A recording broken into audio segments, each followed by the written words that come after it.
Well, hello, friends. Well, welcome back to Commute Talk. It's pretty rainy here and pissy, and none of that matters because it's Friday. So, woo! Uh, so today, Agner writes in asking about motivation in big projects and how sometimes when you're working on something big, you just find yourself not making it happen. And even though you like the project and you know what you should be doing, you're just not programming. And I think that's something that we can all relate to. So thank you for bringing that up, dude. Um, and obviously, I don't have all the answers and the magical solutions for everyone's motivation problems. But um, I'm a frequent hacker of my own motivation systems, and sometimes successfully, sometimes less successfully. Um, So I think the most interesting thing that you said there was about how you know what you should be doing, and you're just not doing it. Uh, I would offer you the suggestion to how about you do something that you're not supposed to be doing? Because we always have this idea of the thing that we should be doing to make progress, right? And if you find yourself not doing it anyway, it's not going to hurt you to do something else. And that's something that's really beautiful about big projects is that they tend to overflow with things that you could work on at any given time.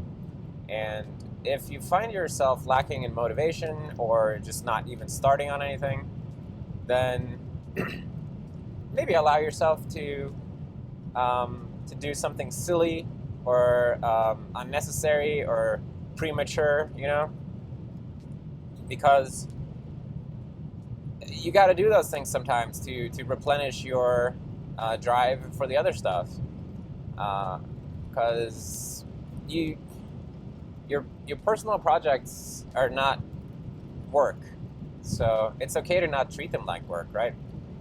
And it's good to be disciplined and consistent and so on, but if it's not fun, then there's something that you're not doing something right if it's not fun. So you got to keep it fun. And a really good way to keep it fun is just do something fun. And I don't know what your project is, so this is kind of broad, but for me, when I'm working on Serenity, I like to juggle the different sub-projects, and if I don't feel like working on any specific thing, then I can go and work on some library or framework. And usually in the process of doing that, I come across something else that annoys me or that I would like to improve. And it's just, you got to get your foot through the door into your creative space, into your productive space. And it doesn't matter how you get in there, but once you're in, you'll be able to access the rest of your creative energy, usually, or productive energy, I should say. But you got to kickstart it. And if you're not motivated, then you can kickstart it by, in so many ways. And you got to find what works for you. But I would recommend doing something silly. And more specifically, when I say doing something silly, I mean you can go and refactor something that doesn't need refactoring just for the heck of it. Or you can do some premature optimization of something. Or you could change the look of something, just anything that that sticks out to you as interesting in the moment, because you know yourself, right? And you know that you have all these energies in you, and for some reason it's not coming out right now, and you wish it would. So you gotta push your own buttons a little bit. See what makes it come out. I think for me, one of the biggest buttons in that way is probably like GUI tweaking. I know that if I lose motivation for working on something, I can always go and tweak the GUI a little bit, make some little improvements, polish things up, and it elevates the whole thing for me, and it makes me remember what it is that I love about my operating system. Even if, like the other day I did this video where I was working on the Tableview headers and making them behave more like buttons, so that when you press the mouse button on them, then they would depress, and the text on them would move down, like a little button, a little offset down and to the right by 1 pixel. And it just, that little thing, it just made the Tableview widget that much more believable as a desktop widget or whatever.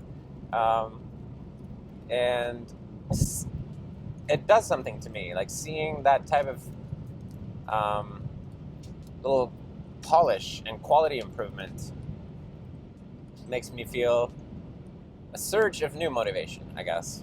And I'm not saying that that's what would work for you, but you need to get to know yourself in this way, that you know what your buttons are and you know how to press them and when to press them. Yeah, so big projects tend to have a lot of different components, and just because you feel you need to be working on one of them at the moment doesn't mean you have to. And yeah, like I was saying, if work is not happening anyway, it doesn't hurt to do something else. And do something silly, man. Make a new logo. I don't know. But I guess, sometimes it's okay to take a break too. I find it a little bit hard to take a break because I always have something I want to do. But sometimes you have to take a break and get some new impressions. And it's good to remember, like every project has influences, right? Nothing is really made in a vacuum. So thinking about what your influences are for what you're working on and going and looking at those again, it can often give you some interesting perspective. Yesterday, for instance, Conrad sent me on IRC a link to it was I guess a story about the user interface development of Windows 95, written by someone who worked on it. And it was super fascinating, and I love reading about that. And Windows 95 is obviously a huge influence for Serenity, UI-wise. And reading about that, it just, I don't know, it got me super psyched about working on user interface stuff, and just hearing about that inside perspective and how they were iterating on the design and everything. Hearing about these prototype things that they threw away because they didn't make sense, and stuff that they messed around with. I don't know, it was really, really cool. And I just got super excited about doing that kind of stuff. And I guess that's how I think of that, is that it's like re-examining your influences and like letting your influences bring some inspiration. Because I think often when we're working on something, it starts out being influenced by other stuff, but then over time it's quite easy to slip into that mindset that you don't need your influences anymore. Now your project is strong enough to stand on its own, and it has its own identity, and you don't need to go looking at other stuff, because then, maybe you're afraid that you're going to copy stuff, or that you're going to be too influenced or whatever. But I think it's a good source of motivation if you can go and look at those things again. Yeah, so I guess those were just some things off the top of my head. Do something else, do something not necessary, and look at the things that inspired you and influenced you to work on your thing. And I think this weekend I'm going to play around with Windows 95 again at home, just a little bit to look around again, because I was talking a bit about it lately, and it's like I'm reminiscing, and I want to see it also. Thanks to the magic of software and virtual machines, I can just install it, and give it a spin. So, looking forward to that.